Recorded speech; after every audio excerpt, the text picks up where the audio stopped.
escutar.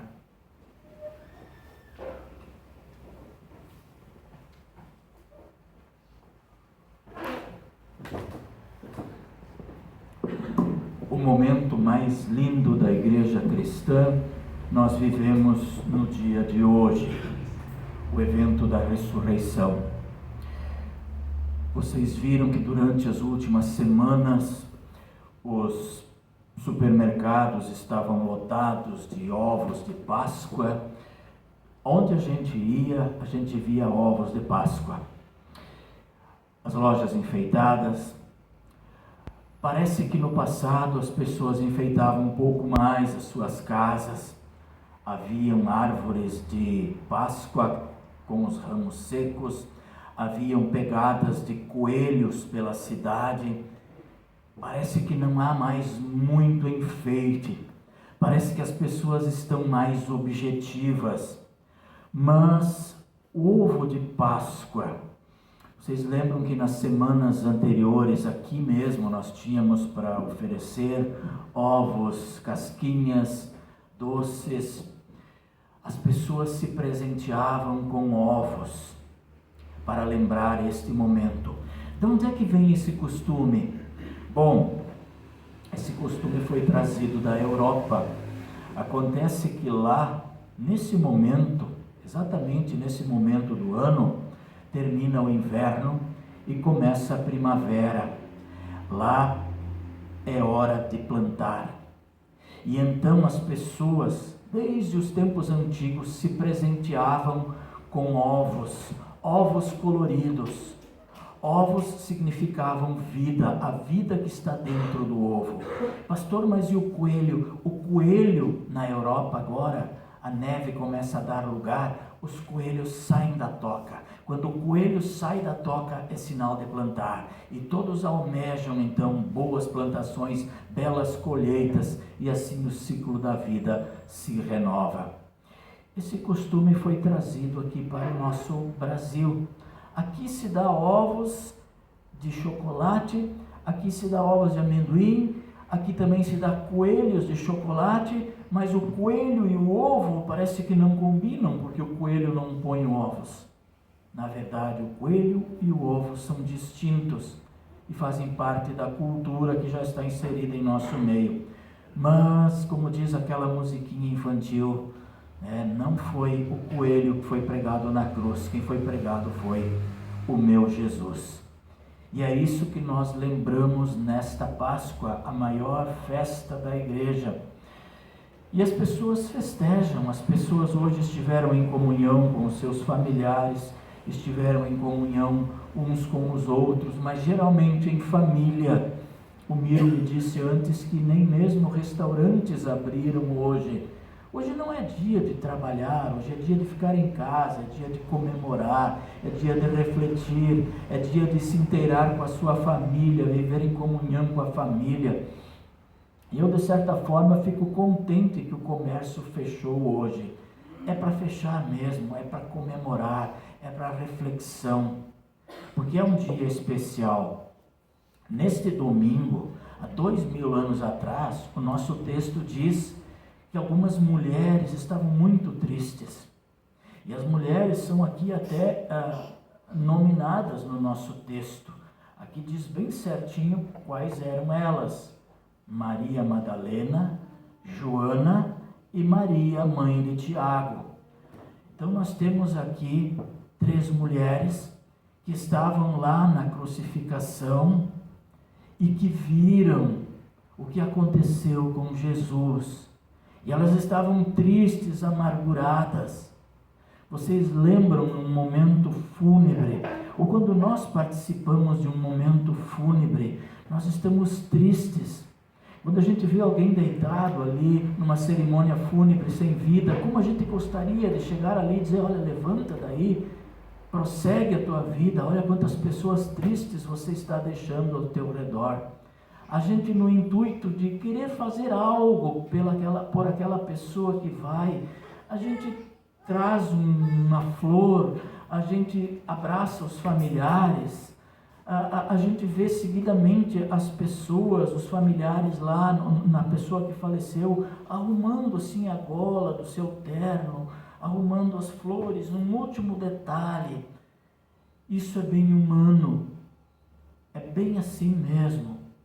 Essas mulheres viram toda aquela tristeza da sexta-feira e elas não puderam preparar o corpo, elas não puderam enfaixar o corpo, vestir o corpo, perfumar o corpo, colocar ervas aromáticas no corpo. Por quê? A princípio ele estava sob a tutela judicial, aquele corpo. E era sexta-feira à noite, pouco antes das 6 horas. E o judeu, depois das 6 horas de sexta-feira, não trabalhava. Ele guardava o sábado na sua amplitude, coisa que Jesus já tinha abolido. Jesus já tinha dito, olha, santifiquem pelo uso da palavra.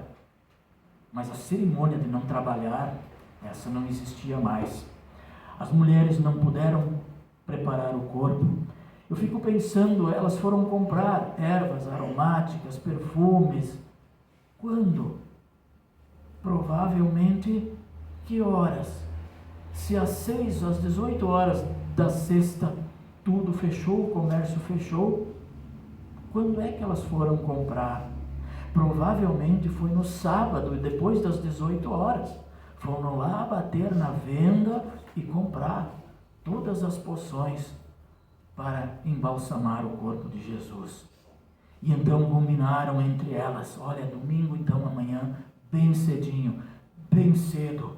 Os evangelistas, os 4 evangelistas dizem, eles se completam, eles dizem que ainda era escuro.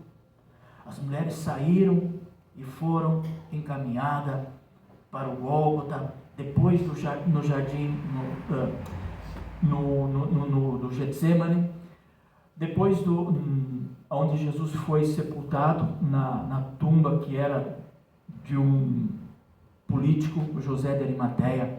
Mas elas estavam preocupadas, porque os seus olhos tinham visto aqueles guardas, muitos guardas, removerem e selarem a sepultura com uma pedra. Mas como é que nós vamos retirar esta pedra? Nesta tristeza elas caminhavam, mas quando elas chegam lá, elas veem que a pedra havia sido revolvida, não estava mais lá. Os 4 evangelistas dizem que foi um anjo, foram 2 anjos, quem foi afinal? Tudo depende da maneira de quem contou, mas quem retirou a pedra, a uma unanimidade, foi o próprio Jesus. Ele retirou a pedra. Este anjo que lhes dá essa notícia era o próprio Jesus. A quem vocês buscam? Vocês buscam aquele que está vivo? Elas então, tomadas de medo, mas também de alegria, voltam e contam aos discípulos. E os textos bíblicos dos evangelhos dizem que a mulher que voltou e contou aos discípulos foi Maria Madalena. É aquela, a ex-prostituta. Agora, numa nova vida, vai, disse Jesus para ela, vai, mas não peques mais.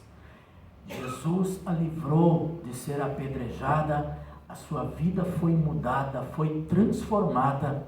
E olha que maravilha, Deus deu a ela o privilégio de ser a primeira pessoa que recebeu a notícia da ressurreição de Jesus. Esta é a boa nova, este é o Evangelho. Jesus morreu, ela viu, e Jesus ressuscitou. E ela foi incumbida de dizer, de contar aos discípulos, vão à frente e digam aos discípulos que eles me encontrem na Galileia. Diga a eles que eu estou vivo. A Maria Madalena foi incumbida de ser a porta-voz, de ser a pastora, de levar a maior mensagem de todos os tempos. Ela chega diante dos discípulos que estão com medo, que estão trancados, que estão com medo de também serem presos, mas nós vimos que nenhum deles seria preso, porque Jesus disse que nenhum deles se perderia. Maria Madalena chega, bate a porta, talvez uma batida comum de todos eles, que eles podiam reconhecer quem era, porque a perseguição romana estava grande. E a Maria Madalena então diz: olha, nós fomos lá, a pedra foi removida, e um anjo nos disse que Jesus ressuscitou. Tomadas de medo, mas de alegria, de dúvidas, mas tudo precisava e tudo foi esclarecido. E aí nós refletimos nesse momento de Páscoa. Nós às vezes também caminhamos com dúvidas. Quem de vocês não caminha com dúvidas? Quem de vocês não tem dúvidas sobre os acontecimentos desta semana? Quem de vocês não tem dúvidas sobre um parente que está enfermo, não sabe se até o mês que vem ele vai estar curado ou vai piorar de saúde? Quem de vocês não sabe se está próximo de receber uma promoção no seu trabalho ou mesmo ser demitido? Quem de vocês não sabe o que vai acontecer com a sua família nas próximas semanas, meses, durante esse ano? Quem de vocês tem dúvidas sobre uma viagem que tem que fazer, se tudo vai dar certo, se não vai? Quem de vocês não tem dúvidas sobre, poxa, será que eu vou ver os meus filhos ainda? Será que eu vou ter a graça de amanhecer no dia de amanhã? Será que até a semana que vem Jesus não pode voltar e tudo vai estar terminado? Quantas dúvidas nós temos. E estas mulheres aqui tinham uma dúvida. Aquela pedra pesada, nós precisamos arrumar uma maneira. Mas foram colocados guardas para cuidar a pedra. O governo romano não queria que os discípulos roubassem o corpo de um Deus, o corpo de um rei, o corpo de um líder. Depois ele seria usado como um sepulcro onde as romarias, onde as visitas aconteceriam por parte de todos os fiéis. Guardas ficaram lá para que o corpo permanecesse lá e não fosse furtado. Mas diz o texto bíblico dos evangelhos que quando o anjo apareceu, os guardas caíram, desmaiaram, foram ao chão. Tamanho é o poder de Deus quando Ele tem um propósito. E as pesadas pedras que nos impedem muitas vezes de nós olharmos para frente, de nós vivermos uma vida feliz, o próprio Jesus é que as tira de nós, da nossa vida. Ele sim, Ele nos diz que Ele quer carregar as nossas pesadas cargas. Nós não precisamos fazer força, toda a força Ele fez.